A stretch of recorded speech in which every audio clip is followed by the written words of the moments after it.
Okay, that might be it. Can you hear us? I had you guys for a minute. Okay, hold on. I might.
And then Warner Robins and Creekside, I said all week, those teams have a lot of history in the playoffs. Warner Robins has spoiled a lot of seasons for some great Creekside teams, and they did it again tonight. A 31-28 win in overtime over Creekside. So that is a really tough loss for Creekside, and that was a just purely evenly matched games. They both had big, I think, special teams plays for touchdowns. They go into overtime, and then, Warner Robins gets the edge, gets the field goal. Creekside's unable to tie it up, and then Cartersville just came out and dominated Coffee. So that was a 56-28 win. Cartersville, Warner Robins next week. That'll be a great matchup. And then Ware County and Dutchtown, another big 5A matchup.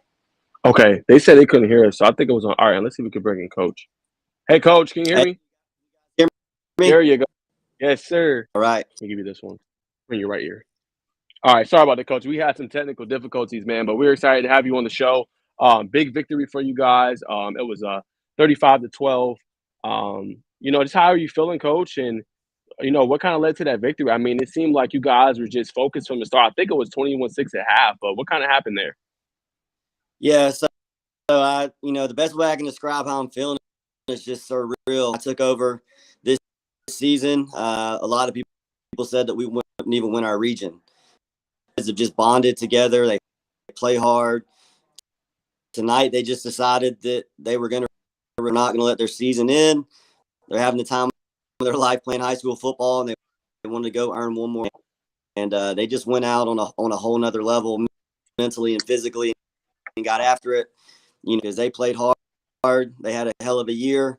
They didn't make it easy for us. Our kids, they weren't going to lose, and we came out on top. Yeah, let's talk about the defense, Coach. I mean, only 12 points. You really slowed down. That really could be potent offense. You guys kind of described from how they were able to score, but I mean, to hold them to 12 points, knowing that they can throw the football deep with Caden High and then kind of the quarterback, and then they like to run the ball out with Dylan Elder and Joe Taylor. How was your defense able to do it? We obviously know it's very talented. Your safeties, Robert Billings, Bryce Thornton, are very good, but it seems like that defensive front was good in this game as well with Owen Phillips and Jack Lawson back there. But what kind of happened defensively in this game? Yeah, so like I said, they were not an easy offense to stop, and they struck pretty quick. Or hit a nice little post route or seam route, and never hung their head. They just kept playing hard. And that's kind of the recipe to our defense. Is we do have our safeties are two of the best in the country, but all 11 guys on our defense, every single play, they pride themselves on playing harder than the offensive unit they're going against. You saw that tonight. You've seen it all year. And as long as they keep doing that, man, it'll be tough for Yeah, man, in terms of this victory, you guys have just been red hot as of late at a great stretch in the region. But just in terms of seeing all three phases of your team just go out there, bond, play together, handle the moment, I mean, how big does this win kind of stack up to the other playoff wins? Just this is at the top. This is at the top because a lot of people are the most improbable of them all. The only people that weren't surprised that we won the locker room, and we believed we could do it. We worked to do it. We blocked out all the us and saying, yeah, it's been a good run, but it's got to come to an end at some point, and just got and reap the benefits from that. And so it means so much more when you win, much like this team has, and that's why I'm just so proud of them, and I'm proud of just the season that these kids are having. Yeah, and just talk about how great the quarterback play has been for you this season. I mean, I always make the statement, it's not necessarily true or 100% accurate, but when you think of Milton, it's a running football team. This year, you guys had to pass the ball early. I mean, he comes out in the first half today against Grayson. I think it was 8 of 9 passing. You guys get the big play right before the half. So just talk about how this passing game has just been able to be just on time and just all the big playmakers. Yeah, for one, our offensive line has improved so much. This is so much better, and that they did a good job of making time for Luke tonight. And Luke, like I remind yourself that he's only a sophomore because he's so talented. He's so calm, cool, collected, backs him down. There's no negative play that's going to turn his game sideways ways. Space just to keep going, keep pushing forward, find a way to win. And he was Dylan tonight. So I'm proud that he had the game that he had. Yeah, and as high school coaches, a lot of time you guys try to say you're trying to just teach boys how to become young men, obviously with the youth on the team, but also just during this run. I mean, as a coach, how does it feel to just see them just mature throughout the season, really just handle business on the day-to-day? It feels so good. It's for the senior class because like I alluded to earlier, this class was doubted. Lost in the state championship, and we essentially graduated the entire team. This with a new coach and a new coaching staff were doubted so much, and they believed in each other. So to see them just have the year that they're having, it's truly, and I'm just so happy that this will be a memory that they'll have for the rest of their lives, and this is how experience will end up. Yeah, you got something cooking special over there, Coach. I don't care what nobody say. For your first year to take them to a semifinals and to be right in striking distance of a state title, I think says a lot of the job you're doing, and also your kids believing in what you're coaching up, and the message you kind of had for them, going in. I talked to you this week. Obviously, some things that I found out was the Empire, and it's just something special you doing with that program, and then obviously the FIWB Flushing Ball, and we're seeing that. And Coach, I want to wish you congrats on that. And it's a pleasure. We appreciate you spending a couple of moments to, spend your time with us and kind of talk about the game. But my last question to you, Coach, is what are you doing in order for kind of this success? We know you guys were kind of counted out. We know nobody believed in you guys, but you got your team to believe. You got the program to believe. You got the community to believe. And you mentioned all the special things that you got brewing there. So what's allowed you guys, just with all the haters and naysayers, to be in this position right now? Yeah, well, the kids just bought into the recipe, and it's one that Coach Clack started and that I believed in, that I've tried to continue myself. Teams in the country at the beginning of the year, and as a team, it's not going to get us down. If we, that's fine. If we're 0-5, that's fine too, because the point of those first few games, solidify who we are as a team, see what our kinks are, get better for them so that we can. The kids bought into that. They bought into the recipe. They've seen it work. They've seen it happen. We had no doubts that they were going to do the same thing this year. And know that it's me. It's the kids believing. It's the coaches I brought in. The new absolutely killing it. It's just it's a collection of everything, and I'm just enjoying the ride. And then I just want to allow you this opportunity to give your offensive line a shout out. I mean, getting that win over Grayson, they were in the trenches battling tonight. Yeah, I mean, because when you see them in person, they don't look like the guys that are lining up. They're not the same caliber of athlete, but they went through a lot of negative talk being thrown at them early on, and line Coach Williams, they just went to work, and they committed to, let's just start stats and see where we're at when playoff times come. And we've really been able to run the ball behind them, balance as an offense, and I'm just so proud of that unit and how hard they've worked, and it's good to see them just turn into a strength of this football team as we go down this final. Yeah, and then I just want one more question, just a point about the recruiting process. I mean, you have all these teams that come in, they're star-studded on paper or whatever. You guys have all these new starters stepping in, but obviously what happens on the field, that's kind of what really matters. So, I mean, a game like this, how big is it for your program? You've had success in the past, but to see you guys go out there and get a big quarterfinal win over Grayson and just what that means for them. Yeah, as Milton as a program, it solidifies what we refer to as the empire, because we've had years. Fast forward to now, you got a new coaching staff, a new region, the same belief, the same community support, administration support, the same recipe for you get the same outcome. And I just feel like tonight really solidified who we are as Milton, and that we're doing things the right way, and we're going to keep trying to do them the right way, and hopefully having. Yep. Yes, sir. Well, congrats, Coach. We appreciate you so much for just taking this time to come on our show. A lot of fun talking to you, Coach. Go Eagles, and congrats on the big win. I appreciate it. Appreciate all y'all do for high school football and just the coverage you give. So I'm always happy to join the show and have some more talks as the year goes on. Yeah, we can't wait to watch you again, Coach. Yes, sir. All right. Have a good night, Coach. All right, we'll close him out. Man, right. What a win. 35-12. I mean, very dominant. I mean, to go and to be able to do that, even though it was at home, I mean, I think that was incredible. You know, that was really interesting to see, kind of what happened. Yeah, I mean, with Milton, it's just been so impressive to see them grow throughout the season, get better. You and me said this was going to be a great football game, but the way they came out, hit the lead, it's like you knew they were going to control it. You knew they showed up to play, and that's kind of what you see with a team like Milton. You see it as soon as the game's kicked off. Did they come to win? Absolutely. And I think they probably watched that Camden County film with Grayson, found out, okay, we can compete with them. They showed up with the mindset that they can win like they have done this entire year. And it's not this like fake it till you make it attitude. It's a legitimate like standard and confidence at that program.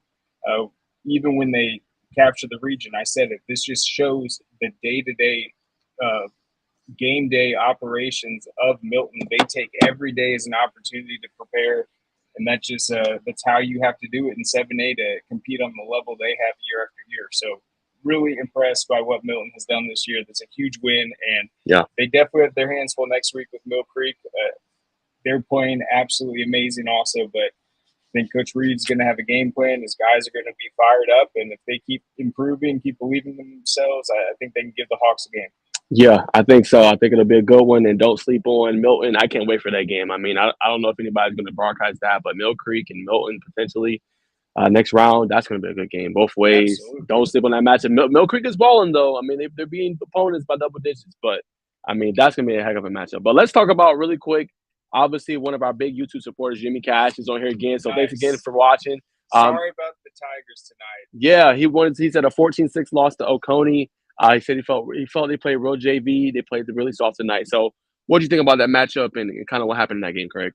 Yeah, from what I saw, didn't see too much on it. I think you guys did have a turnover, and then Whitweek scored on the next play. So we talked about how experienced that Oconee County linebacking core was. I mean, they're really tough, and they made those defensive plays. I'm sure I'll look into it, but I think there were some turnovers. Then Whitweeks, he's just an outstanding player. So that was a really tough loss, a tight loss. And we've seen a couple teams come out today and maybe not play their best game, but hopefully that'll be a learning opportunity. But another tough playoff exit for Carver Columbus, a close game. So that's a tough one.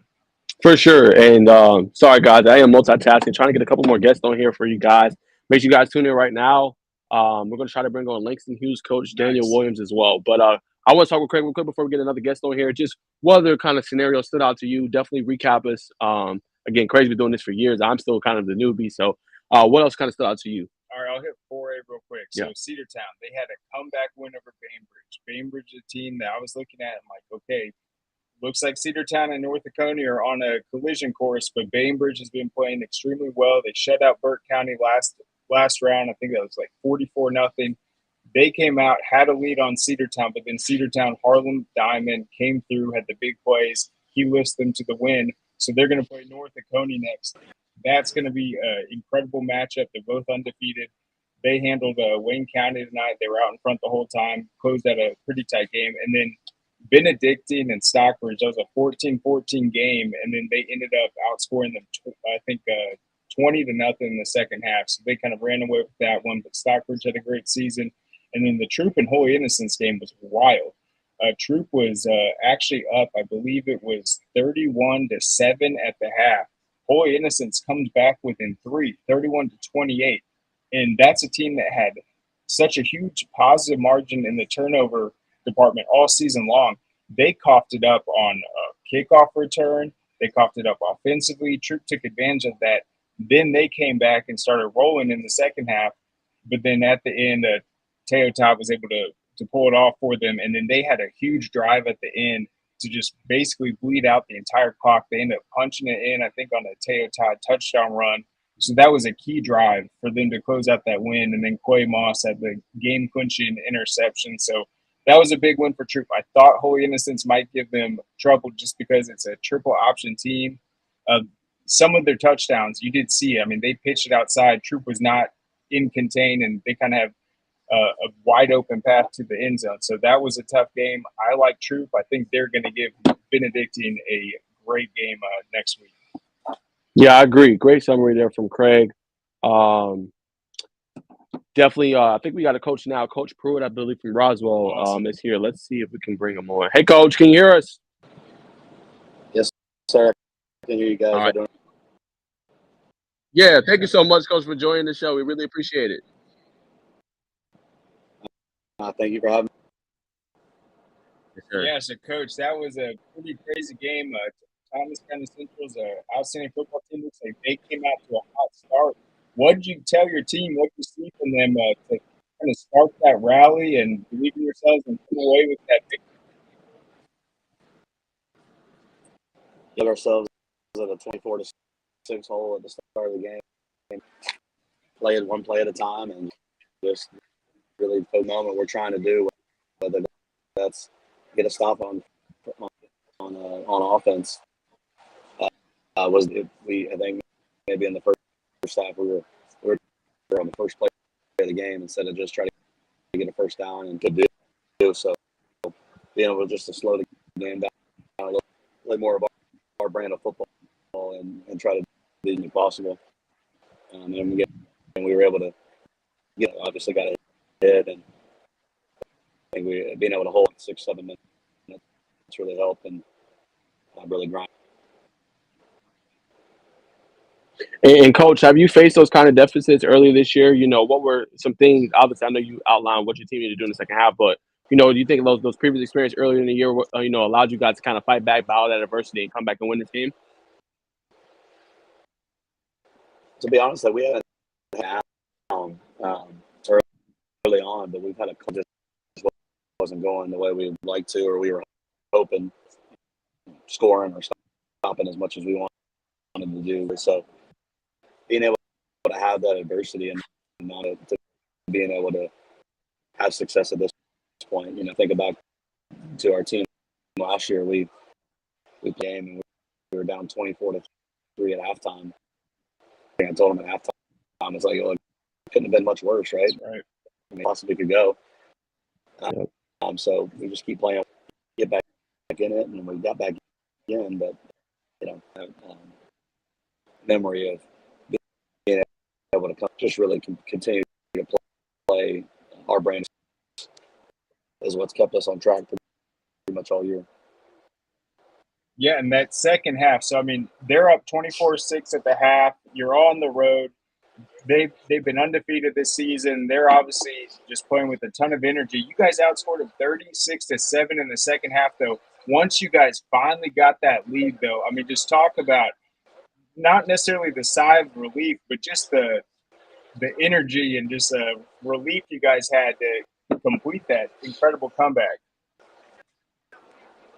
Well, I think we knew that obviously Thomas County Central has done such a good job, and that we both talked before the game, and we both said we knew it was going to be great high school football atmosphere. Being able to have two good teams play, maybe not at the same time, but just be on the same field and battle it out and top it at the end of the day. I think we told the team at one point this week that we got to get the bounce, or we got to make it. Maybe that we shouldn't, but just being have grit and kind of find those plays and make sure. And then, Coach, what do you see from your defense, though? I mean, offensively, you guys were able to put up the points, but obviously you have to continue to stop them. I mean, who stepped up defensively, made those big plays on third down, and just really came out to play? I'd be single somebody out. I mean, our kids play together, and that's one of those just playing your 1/11th and making sure. And if we're all doing our job, we can make adjustments as coaches. But as long as we can make sure we're doing the right things for on defense. I mean, I think in the first half, we would have success on first and second down, and the way Thomas once they get a first down, it's kind of like the tennis hyperspeed all of a sudden, and just that fast pace, and it's almost like a team that's getting behind the sticks a little bit, and we were able to get some good plays on for a little bit into situations where we were success on third longs, but a credit played out of their minds in the second half and just what we really wanted. And then one more question for me, Coach. In the second half, 36-7, you guys outscored them. In your guess, what would you say the time of possession was in your favor in that second half?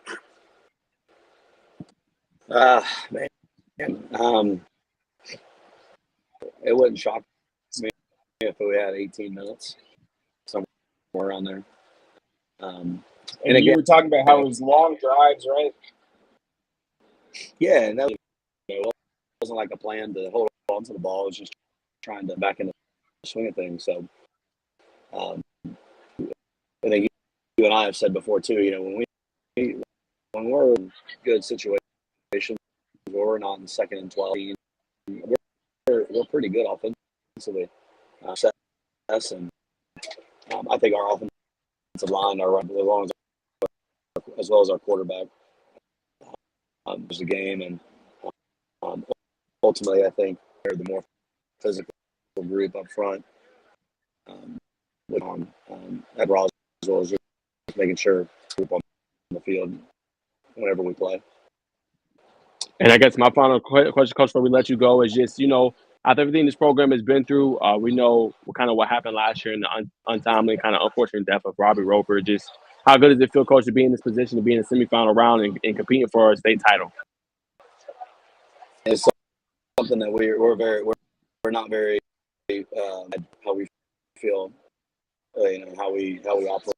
It's like in our program, every game we have half of our teams wearing it underneath their jerseys. It's a known thing. This is why our team is so close. This team has been through, they grew closer together. We had a year, unfortunately, with the thing and this team even closer together. Places will use the term family, and I think these kids have. I mean, there was not a doubt in the game at some level. There wasn't a play hard at halftime. There's understand that there's no you're all in everything, because the way we play and the way we act. So it's always in the forefront of everybody's mind, whether we're saying it. Yes, sir. What? I'm sorry. Go ahead, Coach. No, you're good. I think that was someone's.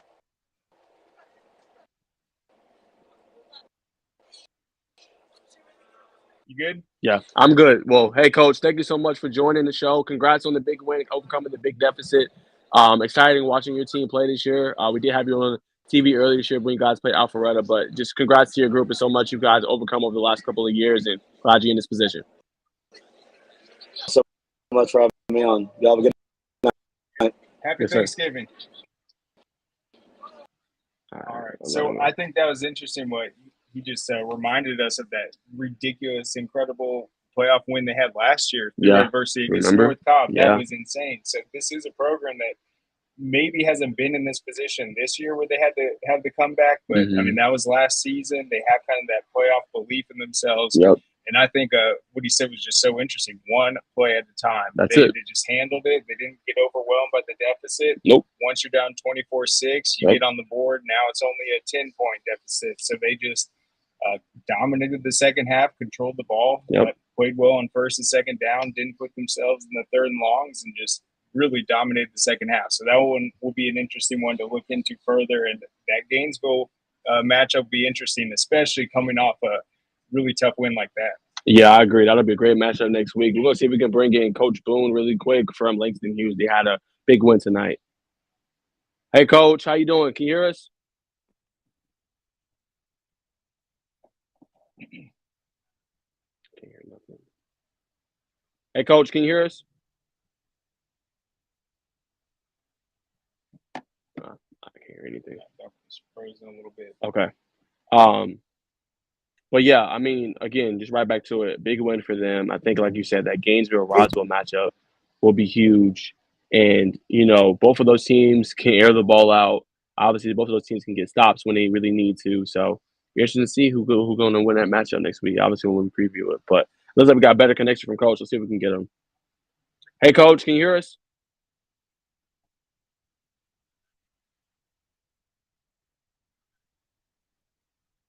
You hear anything? Nope. No. Okay. Oh, Saw him for a second. dang it. Hey, Coach. Oh, my goodness. It's like right when he's about to get him. Okay, I'm going to go back. All right. But let's look at some of these results. Yeah, I'll go down to 3A real quick. Yeah. Carver, Atlanta.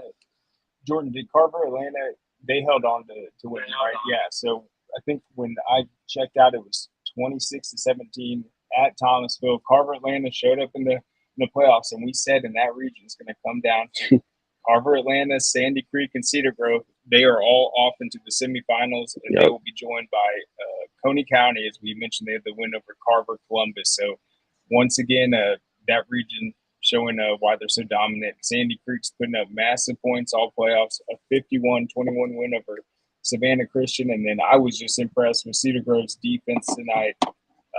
They showed up on every key play against Calvary Day. They played physical.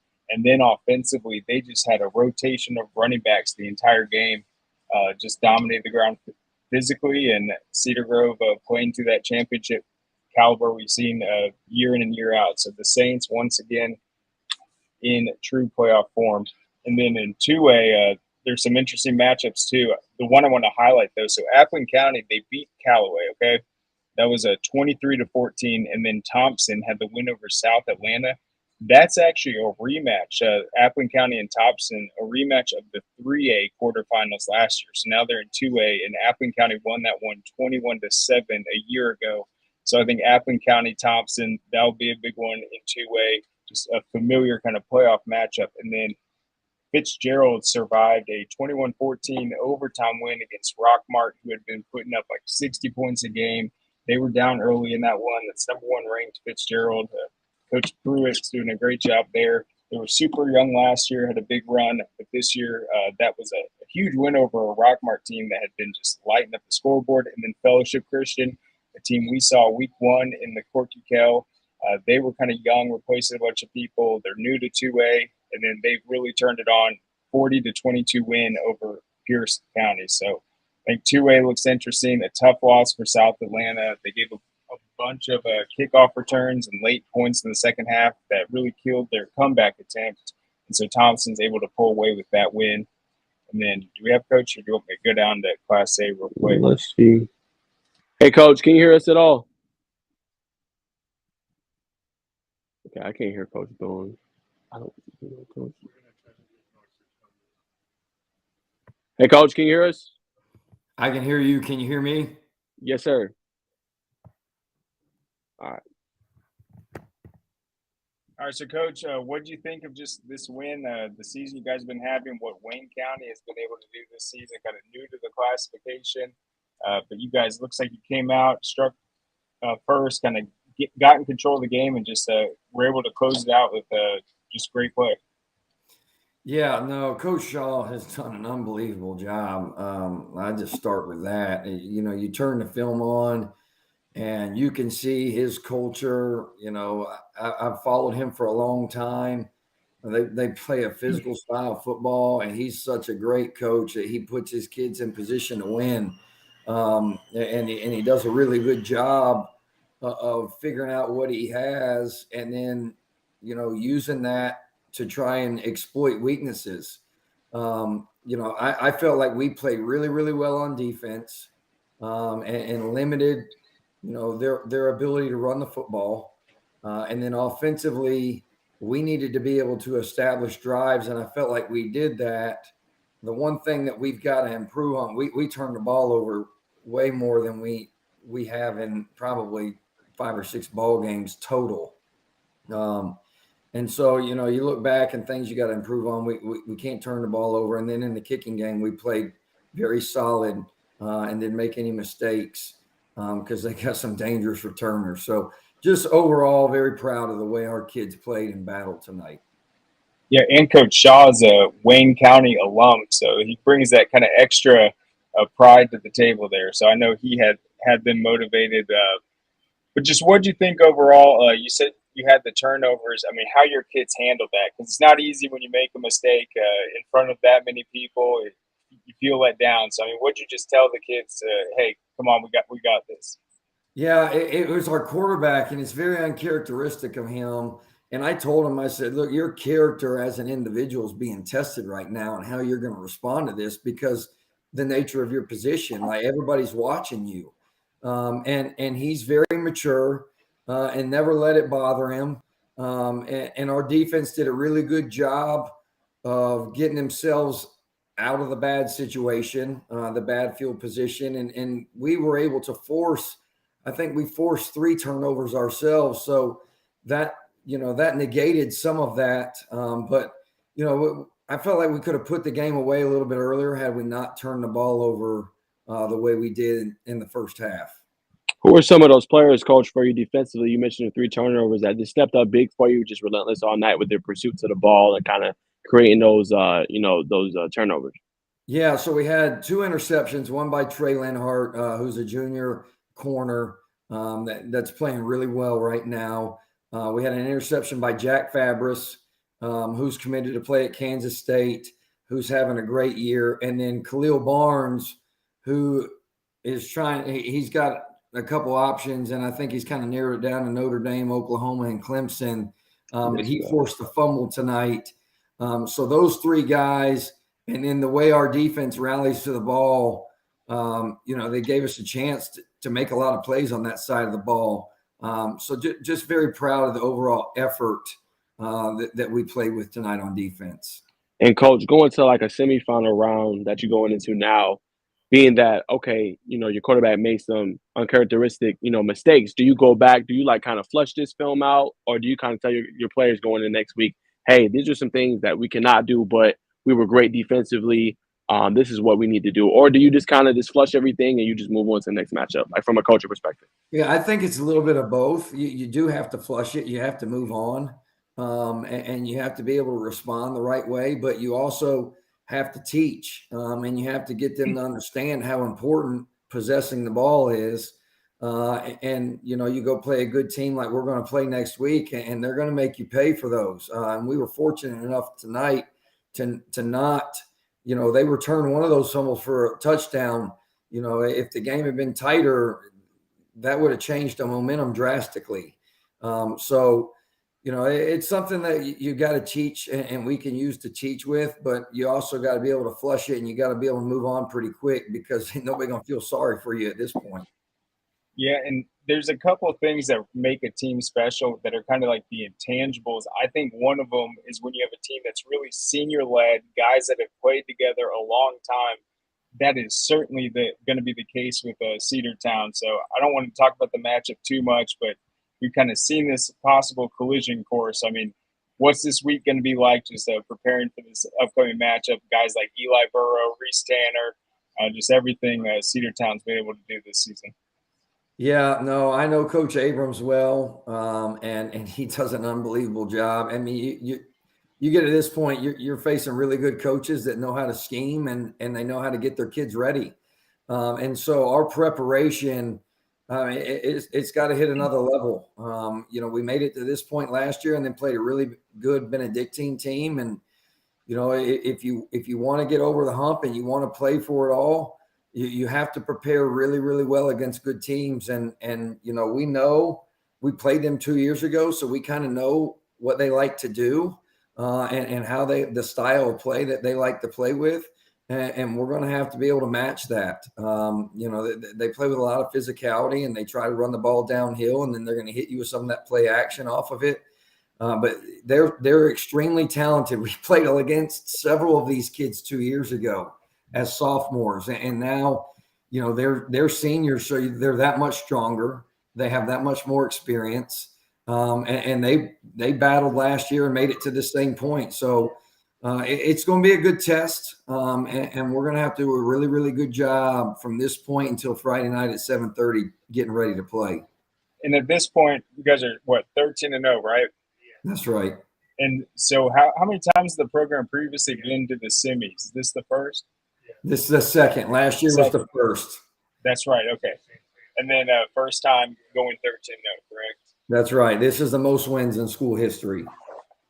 Outstanding. But yeah, I think that's interesting about kind of your game tonight, the uncharacteristic turnovers early, having to overcome that. And then you look at the Cedartown game, they haven't been in that position at all either when they're coming back from a halftime deficit. So I think that only makes it even just a more of an outstanding matchup. But what's kind of just going to be the game plan when you guys going to meet next, kind of look at this game film and just start that preparation phase for what's going to be probably the biggest game in North Dakota history this week. Yeah. So, you got to go back and you got to watch us a little bit. We got to watch ourselves and make sure that we clean up some things and things that could potentially hurt you moving forward and kind of self-scout a little bit. But you got to get on them pretty quick because they're going to give us fits with some of the things that they do on offense, the tempo that they play with out of the huddle, and then, the unbalanced formations and the way they scheme to run the football. If you're not in position, they're going to make you pay. So just making sure that we fit things right and just being able to adapt to what they do and the way they execute their offense. It's going to be a challenge. And then you add the physicality on top of that. It's going to be a really good test for us. Certainly. We talk about Cedartown, their weight program, Reese Tanner, the quarterback, he's able to run. But Wayne County, their team that is really run heavy too. Is that right? Yeah, they did a really good job this year of finding ways to run the football, and they have 3 really good backs. And our kids, again, they tribute to them. They played really, really hard, and we eliminated some of the big plays in the run game. And force them into some passing situations where we were able to capitalize and get some turnovers. Awesome. Well, yeah, so back-to-back teams are going to be going up against some of the most prolific run teams. But yeah, I'm excited for this matchup, Coach. Congratulations on the 13-0 start, best in school history, a huge accomplishment, historic season for you guys. So we are looking forward to it for sure. I appreciate it. Thanks so much for having me on. Yes, sir. Yeah. Thanks for joining us. Good luck to you guys next week. Thank you so much. Y'all take care. Titans. Yeah, for sure. You too. All right. So, yeah, I think I saw Wayne County, this season, ran the ball something like 80 to 85% of the time. And then Cedartown's kind of the same way. They maybe will pass it 10 plays a game. So he said his defense played well today. I think it's going to be the same thing next week. Put them in this passing situation. Cedartown is going to try to do these off-balance formations. I think we saw it with Cedar Grove tonight. They lined up a receiver outside of the numbers just to get the DB out of it, and then they'll run an option or run a pitch. So it'll be a really outstanding matchup next week, one that I've been looking forward to all season because I think North Dakota has what it takes this year. But then you got to factor in that X factor I was talking about. When you have a group of seniors that have played varsity snaps together year after year, it's going to be tough to try to end their season. They're gonna fight, that's for sure. Yeah, agreed. Definitely are going to fight all the way down to the finish. And I think we're going to bring on one more guest before we wrap up the show today. But I wanted to talk really quick about some standout wins Mill Creek's 38-14 win over Westlake. Westlake is a team that won late in the game against Parkview. Performed brilliantly, but I don't know. Mill Creek has been playing well. Like I said, that Mill Creek game is going to be really good, I think. I don't know who I'm going to pick. Credit to that Mill Creek defense. We talk about their offense, I'm telling you. Has been ever since good. that Buford game, to me, they've just really stepped up big and performed brilliantly. And the Walton-Carrollton game, man, Bryce Hicks had 5 touchdowns. Yeah, their offense it's incredible. Lit them up. And I thought seeing Justice Haynes last week would show, like, okay, defensively you have to swarm the football, you got to bring a bunch of guys to it. But I guess Carrollton just spread it out more. And then Bryce Hicks just balled out. He had 3 touchdowns last week, but this was probably his biggest game ever. I think I'm happy for him. That's just a big moment for him. You said 5 touchdowns, right? 5, 3 rushing, 2 receiving. Yeah, so he's just really electric. He was fighting. He's really dangerous in the red zone, able to just like punch it in. He was trucking guys. He was breaking big runs, breaking big plays. So Bryce Hicks, a really special player. He's having a phenomenal season. And then real quick on Walton before we bring on the next guest, that game, it was obviously turnovers. When you go against kind of Carrollton, you don't want to turn over the football. They're going to make you pay. If you turn over the football, they're going to convert it into points, and they're going to break away. And that's what we seen in the game earlier this year when they played East Coweta. They turned over the ball early, and they kind of broke away. But like I said, a lot to build on. I still think they got the guy who's a star in my opinion, and he's been kind of moving up now on ladders for people. He's a 3-star now. Jeremy Heklinski is very good. So I definitely think that would be a really good one. For them. And then, like I said, they're not going to bring back Aiden Jackson. They're not going to bring back Hunter Till. I don't think they're going to bring back Trainer, who they did lose in this game, which was unfortunate. But you still got to believe you're going to still have Aiden Jackson. You're still going to have Jeremy Heklinski. You're still going to have Cameron Lloyd. You're still going to have Makari Boudiford. So the core of their team is coming back defensively. They just got to be able to get some better stops next year. And they got some players that look like they can step up big. But it's a lot to take away from that game. And a great season. Obviously not what they wanted. They wanted to finish and win a closer. But quarterfinal finish after upsetting probably one of the biggest upsets in the last 25 years. Credit to Walton. Absolutely. One more thing on Walton. I think what really challenged them defensively with Buford, you knew Justice Haynes had the ability to catch the ball, but he was still going to run the ball more. That's how he was going to beat you. I think with Carrollton, they just had more balance, and then really they didn't know what to do defensively and just got completely gashed. It was unbelievable. And then you have to factor in the big receivers for Carrollton. It's like they just have so much height at that position. That really put pressure on them. And then they just had a sloppy game. All those turnovers, they were never able to get back in it. Some frustration plays, getting ejected. That killed momentum even more. And then just the turnover right before the half. That's not how you want to close it out. No. Tie game, kind of letting that slip away. So that was a tough loss, a really tough loss for Walton. But credit to Carrollton, they showed up, and that offense looked really, really good. I agree. Let's see if we can bring on Coach really quick. Our last one for today. Hey, Coach, how you doing? How are y'all doing? We're doing good. We appreciate you joining the show, Coach. Well, I appreciate y'all having me. Yes, sir. What kind of stood out to you, Coach, in that win? What are some things your team did well, and what were you so excited about going kind of to the semifinal round? Well, it's just been big for us. We have a lot of young kids that kind of been a process for us of just learning how to play the game of football. And so since the early part of the year, we've processed understanding and becoming a pretty good team. And, it's exciting to be where we're at on the field. And, we got some seniors. Brett Clemson is a corner and a wide out. He's playing really well for us. Like I said, we got some sophomore kids that have some pretty good DNA in them that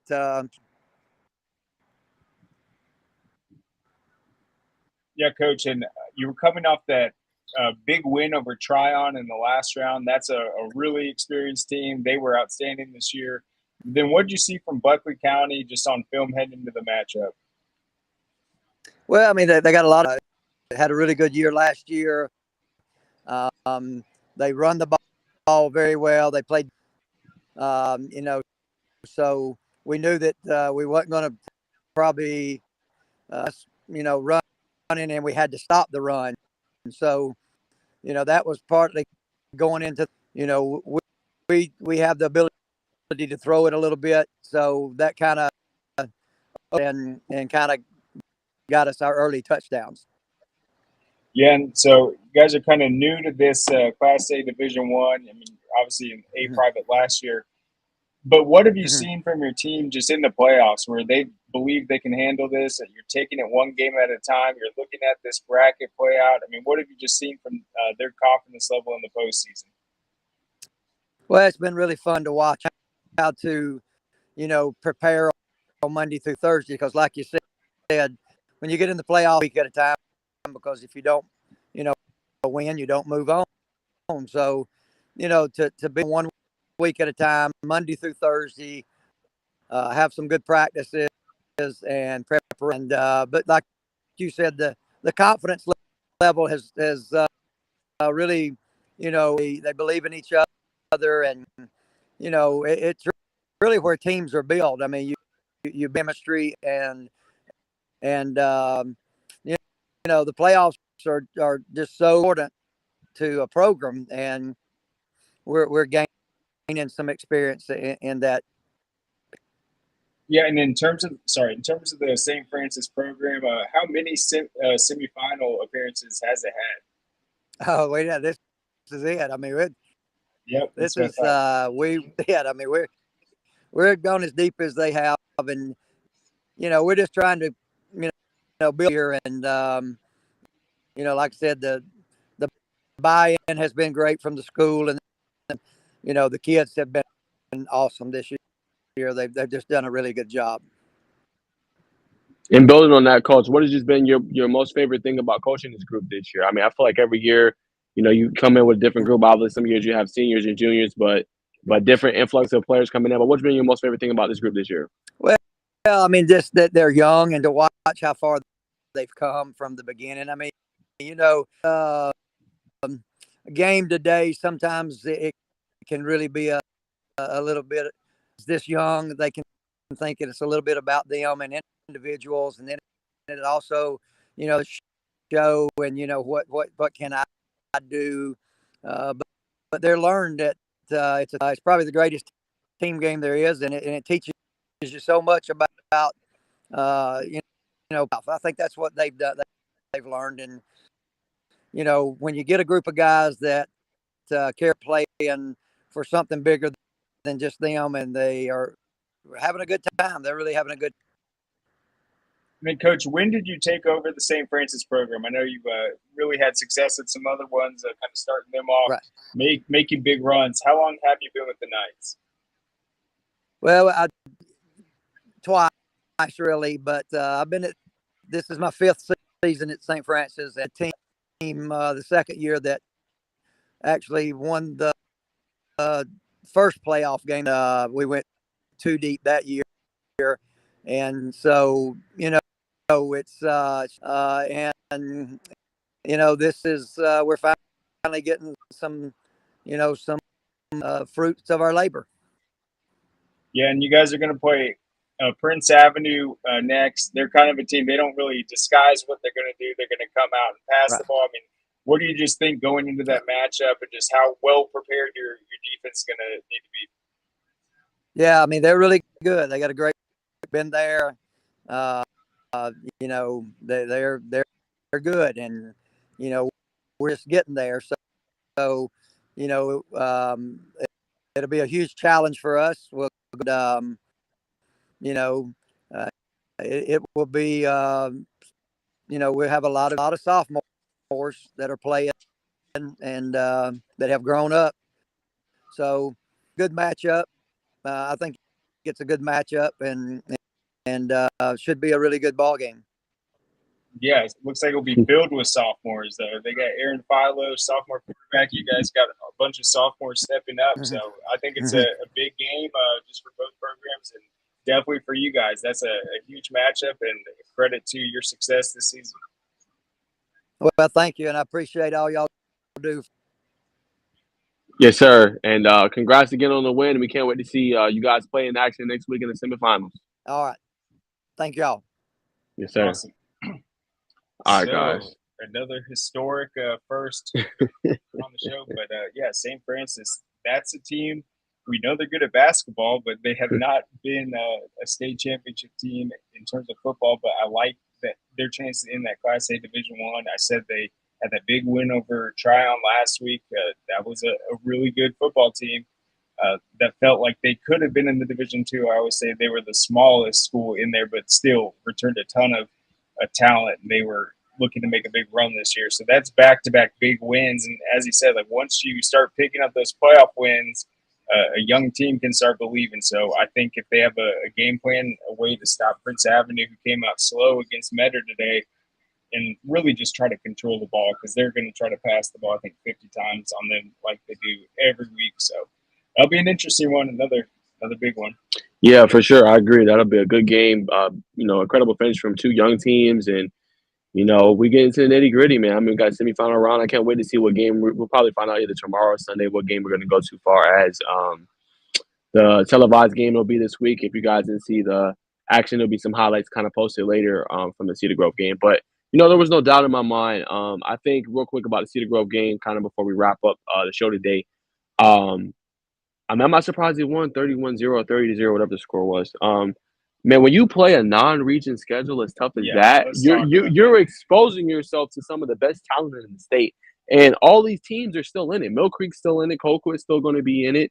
I think some of the other teams are out of it. But, I mean, when you expose yourself to a Westlake, a Collinsville, defending state champion Collinsville, a Mill Creek, a Colquitt, a Sandy Creek, like when you play these upper echelon, St. John's, when you play these upper echelon teams, this is the result you get. And we saw a 17-0 at the half, but their defense really stifled. I mean, that defensive line, Donaja Green, who's a Louisville commit, defensive line, they were getting sacks. They were getting the Merklinger. It made them feel uncomfortable. And that's some stuff that stood out to me. And then, E.J. Colson is underrated as a sophomore quarterback. I mean, he really threw some dimes when he was under pressure, delivered the ball all night long. And they got a bunch of running backs besides just Bowden Walker. They also got, some sophomore running. DeMarcus Walker had a big, touchdown, and he didn't go down.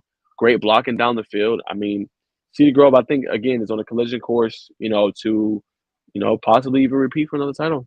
Yeah, and everyone wants to talk about how athletic Cedar Grove is, how they play this difficult schedule. But can we talk about John Adams as a football coach? I mean, he has them so well prepared. Calvary Day, all season long, they've just had these efficient games where they'll go like 15 of 20 passing. All these different guys are catching it. They're really efficient. And Cedar Grove was just in perfect alignment the entire time. I thought they were creative. They forced them into the third and longs, which is exactly what they wanted to do. And then offensively, as I said, they just had that rotation of running backs coming in. And then they just have so much speed. It's just a really talented team. And in order to beat them, I mean, you're really going to have to make spectacular plays and, like, really just have the effort where you're breaking tackles and, like, making guys miss, because they're going to be lined up. They're going to be prepared. And I just was impressed. It's always nice to see what Cedar Grove does on Friday nights. Yeah, it definitely is. And we've seen that in the game. And, before we kind of close out, any closing thoughts for you, Craig? Any games we didn't cover that you want to talk about? All right. I'll just cover Division I, Division II real fast. So St. Francis, the Prince Avenue matchup next week. That will be interesting. As I said, we know Prince Avenue is going to pass the ball. That's what they do. Last season, they literally had 3 1,000-yard receivers, something you've never seen at the high school level. 3 1,000-yard receivers. So they're going to come out. They're going to pass the ball. That'll be an interesting matchup. See if Coach Barton can come up with a game plan defensively. And then Swainsboro had that big win over Raven County. Raven County was undefeated. They were beating up on everyone this year, but that loss of Bailey Stockton, their top receiver, really hurt them. And then Swainsboro, the Tigers, they're a really great football team, and they're the only team left in A Division I that's not a private school. So you have never mind. Mount Pisgah lost. Yeah, Irwin County, my bad. So you have Irwin County, the team that has won more playoff games in the last decade than anyone else. You have Swainsboro, so that's going to be a public school versus public school matchup. And then you have the private school versus private, the Prince Avenue and St. Francis. And then we're guaranteed to get that public versus private school state championship game. So that will be very interesting. And then Bowden, they had a big comeback win. This is Class A Division II. They're having a historic season, a great kind of small town, historic program. They were down 19-0 against Early County, and then came back, won 36-26. Lincoln County, they edged Dewey County 24-21. Johnson County, a big win over Quinch County, up 24-7, get the 36-21 victory. And then Schley County, I have a stat on this one, but I think they won 55-23. They had 2 pick sixes in the first half. They have 24 interceptions on the season. So they are leading the entire state in interceptions. So I'm interested to see if they can kind of set a record on that. That was in the first half. So I think they actually had, 25. So they got 2 games left potentially. If they can get 30 interceptions this season, I think that'd be quite an effort. So I just thought that was interesting what Schley County's been doing defensively, getting all those interceptions. But who were your biggest winners tonight, Najee? Oh, good question. Milton for sure. I mean, like I said, if you guys haven't seen that interview with me and Coach Reeves, definitely go to my YouTube page, Sports Talk with Najeh. I have a full 30-minute interview with him. Again, nobody counted. Everybody said this team was not going to go anywhere. They're going to, end the streak in the record, and here they are. They don't have that. I think, 5 players that went D1 offensive line. They don't have that. They don't have that dynamic tailback, as people would say. They have a young QB.